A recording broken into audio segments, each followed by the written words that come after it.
Hi everyone, SmurfyDan here and welcome to another installment of SmurfyDan's Puppet Storytime videos. The next story is called James and the Bootlace. Next morning the fat controller spoke sternly to James. If you can't behave, I shall take away your red coat and have you painted blue. James did not like that at all, and he was very rough with the coaches as he brought them to the platform. Come along, he called rudely. All a good time, all a good time, the coaches grumbled. Don't talk, come on, answered James, and with the coaches squealing and grumbling after him, he snorted into the station. James was cross that morning. The fat controller had spoken to him, the coaches had dawdled, and, worst of all, he had had to fetch his own coaches. Gordon never does, thought James, and he's only painted blue. A splendid red engine like me should never have to fetch his own coaches. And he puffed and snorted round to the front of the train, and backed onto it with a rude bump. Ooh! Groaned the coaches. That was too bad! To make James even more cross, he then had to take the coaches to a different platform, where no one came near him as he stood there. The fat controller was in his office, the station master was at the other end of the train with the guard, and even the little boy stood a long way off. James felt lonely. I'll show them, he said to himself. They think Gordon is the only engine who can pull coaches. And as soon as the guard's whistle blew, he started off with a tremendous jerk. Come on, he puffed, and the coaches, squeaking and groaning in protest, clattered over the points onto the open line. Hurry, puffed James. You're going so fast, said the coaches. And indeed they were going so fast that they swayed from side to side. James laughed and tried to go faster, but the coaches wouldn't let him.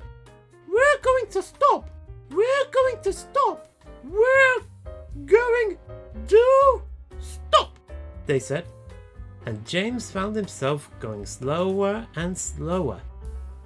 What's the matter? James asked his driver. The brakes are hard on. Leak in the pipe most likely.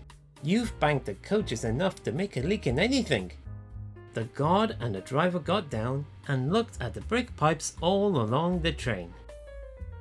At last they found a hole where rough treatment had made the joint work loose.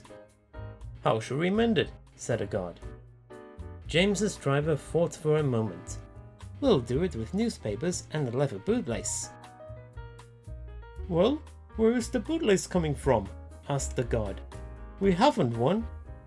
Ask the passengers, said the driver. So the guard got everyone out. Has anybody got a leather bootlace? He asked. They all said no, except one man in a bowler hat, whose name was Jeremiah Jobling, who tried to hide his feet. You have a leather bootlace there, I see, sir, said the guard. Please give it to me.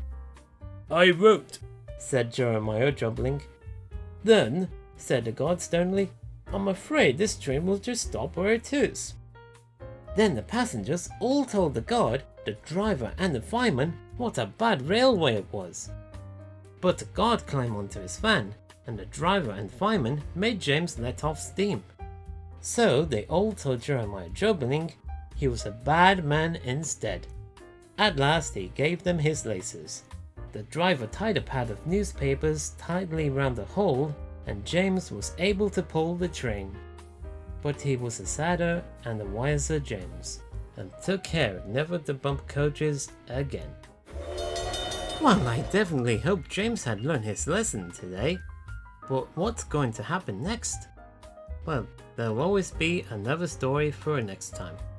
So for now, thank you for watching today's story. If you like what you're seeing, please share it with your family and friends. Give it a like, leave a comment, and subscribe to my channel.